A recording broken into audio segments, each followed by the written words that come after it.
안녕하세요, 하다쇼트입니다. 여러분은 틱톡을 쓰고 계시나요? 왜 갑자기 틱톡 얘기를 하냐고요? 조만간 틱톡의 미래가 결정되기 때문이죠. 오늘은 틱톡의 미래에 대해 흥미진진한 이야기를 할 건데요. 중국의 IT 공룡 바이트댄스, 미국 클라우드의 거인 오라클, 그리고 2025년 현재 미국의 트럼프 대통령이 오늘 이야기의 주인공입니다.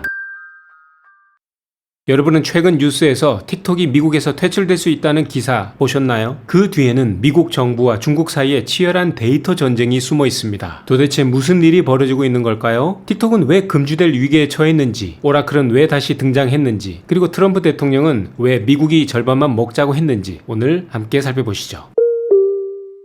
먼저 틱톡이라는 회사는 어떤 회사인가요? 틱톡은 중국 기업 바이트댄스가 만든 숏폼 동영상 플랫폼이죠. 미국에서만 1억 명 이상이 쓰고 있고 Z세대 사이에 엄청난 인기를 끌고 있습니다. 그런데 이렇게 인기가 많은 틱톡이라는 앱이 왜 미국에서 금지될 위기에 처했을까요? 그 이유는 단 하나, 바로 미국 사용자 데이터 때문입니다. 미국 정부는 틱톡이 중국 공산당과 연결되어 있다고 의심하고 있죠. 중국 법상 중국 기업은 정부가 요청하면 사용자 데이터를 제출해야 하는 의무가 있거든요. 그 말은 미국 시민들의 정보가 중국 정부 손에 들어갈 수도 있다는 거죠. 또한 틱톡의 알고리즘도 문제로 제기되고 있습니다. 이 알고리즘이 뭘 보여줄지 결정하는 건데 이걸로 여론 조작, 정치 선동 같은 것도 가능하다는 우려가 나옵니다. 그래서 미국 의회는 지난 2024년에 틱톡 법을 통과시켰습니다. 그 법의 내용을 요약하면 이렇습니다. 틱톡, 미국에서 계속 운영하고 싶으면 중국 기업인 바이트댄스가 지분을 넘기고 떠나라. 아니면 미국 앱스토어에서 넌 퇴출이다. 하지만 트럼프 대통령이 집권 첫날 이에 대해서 한마디 했죠. 야, 잠깐 멈춰봐. 우리 75일만 유예하자. 이처럼 트럼프의 행정명령으로 75일간의 시간을 벌었지만 이 법은 2025년 4월 5일부터 발효됩니다. 이제 얼마 남지 않았네요.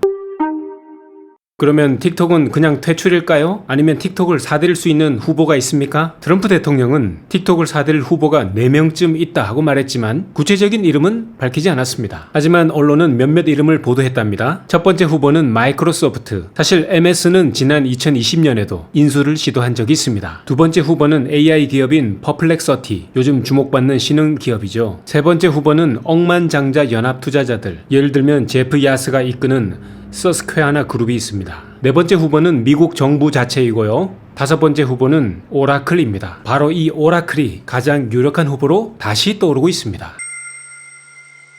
오라클에 대해서 잠깐 설명드리죠. 오라클은 미국의 거대 클라우드 컴퓨팅 기업이에요. 공동 창업자는 바로 억만장자 레리 앨리슨이고요. 지난 2022년부터 틱톡은 미국 사용자 데이터를 오라클의 서버로 이전하는 일명 프로젝트 텍사스를 시작했어요. 이 프로젝트의 취지는 우리 미국인의 데이터는 미국에서만 저장하겠다는 거죠. 그런데요, 미국 정부는 이 프로젝트에 만족하고 있지 않습니다. 왜냐고요? 미국 정부는 알고리즘은 중국에 있으니 소용없다며 의심의 눈초리를 거두지 않고 있습니다. 지금 전해지는 보도에 따르면 미국 백악관은 오라클이 틱톡 데이터 보안을 책임지고 대신 틱톡의 지분 일부를 받는 방안을 추진 중이라고 합니다. 틱톡은 미국 내 데이터를 오라클이 통제하는 걸 허용하되 중국 본사는 여전히 알고리즘을 컨트롤한다는 방식이죠.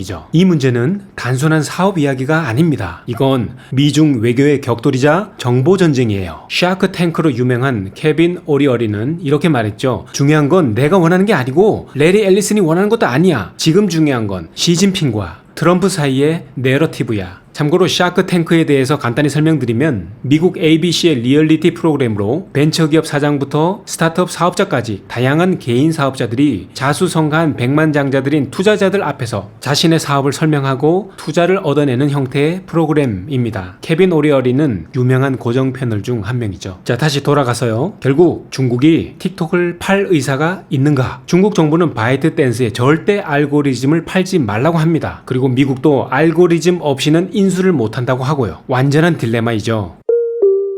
자, 이쯤에서 트럼프 대통령의 흥미로운 워딩을 소개해 드릴게요. 지난 2025년 1월 21일 트럼프는 이렇게 말했답니다. 누가 이 틱톡을 사서 미국의 절반을 넘기고 나머지 절반은 니네들이 가져가라. 그럼 미국 정부가 허가해 줄게. 당시 트럼프가 이 말을 할 때 그 자리엔 오라클의 레리 앨리슨도 있었고 소프트뱅크의 손정희, 오픈AI의 샘 알트만까지 있었다고 하네요. 당시 그 자리에 있었던 오라클의 앨리슨은 좋은 딜이네요 대통령님 이라고 대답했다고 하죠. 이러한 소식이 전해지고 나서 같은 달 말 한 기자가 트럼프에게 지금 오라클과 얘기 중입니까? 라고 묻자 트럼프는 이렇게 말합니다. What? 오라클? No! 나 래리랑 틱톡 얘기한 적 없어. 응? 정말 한 입으로 두 말 하는 것 같지만 이게 트럼프 스타일이죠. 어쩌면 협상 카드로 떠보는 건지도 모릅니다. 결국 핵심은 이겁니다. 첫째, 2025년 4월 5일까지 딜이 안 되면 틱톡은 미국에서 퇴출된다. 둘째, 오라클이 인수에 참여할 가능성이 크지만 알고리즘은 여전히 중국 손에 있다. 셋째, 미국 투자자들이 지분을 더 늘려서 중국의 지분율을 20% 밑으로 낮출 수 있다. 트럼프 대통령은 2025년 4월 5일까지 협상이 안 될 수 있으니 기한을 다시 연장하는 것을 고려 중이지만 이와 관련해 JD 벤스 부통령은 가능하면 연장 없이 끝내고 싶다라고 말했습니다. 이러한 거대 기업에 대한 협상은 쉽지 않습니다. 그 이면에는 수천 페이지짜리 법률 문서와 계약서가 필요할 거예요. 오늘 내용 정리하죠. 그래서 앞으로 틱톡은 어떻게 될까? 이제 선택은 바이트댄스와 중국 정부 그리고 미국 투자자들에게 달려 있습니다. 틱톡은 계속 우리 곁에 있을까요? 아니면 새로운 모습으로 미국에 돌아올까요? 혹은 진짜 사라지는 건 아닐까요? 우리는 앞으로도 이 이야기를 끝까지 지켜봐야 합니다. 오늘 준비한 소식은 여기까지고요. 좋아요와 구독 부탁드려요. 여러분의 성공 투자를 응원합니다. 그럼 다음 영상에서 또 만나요.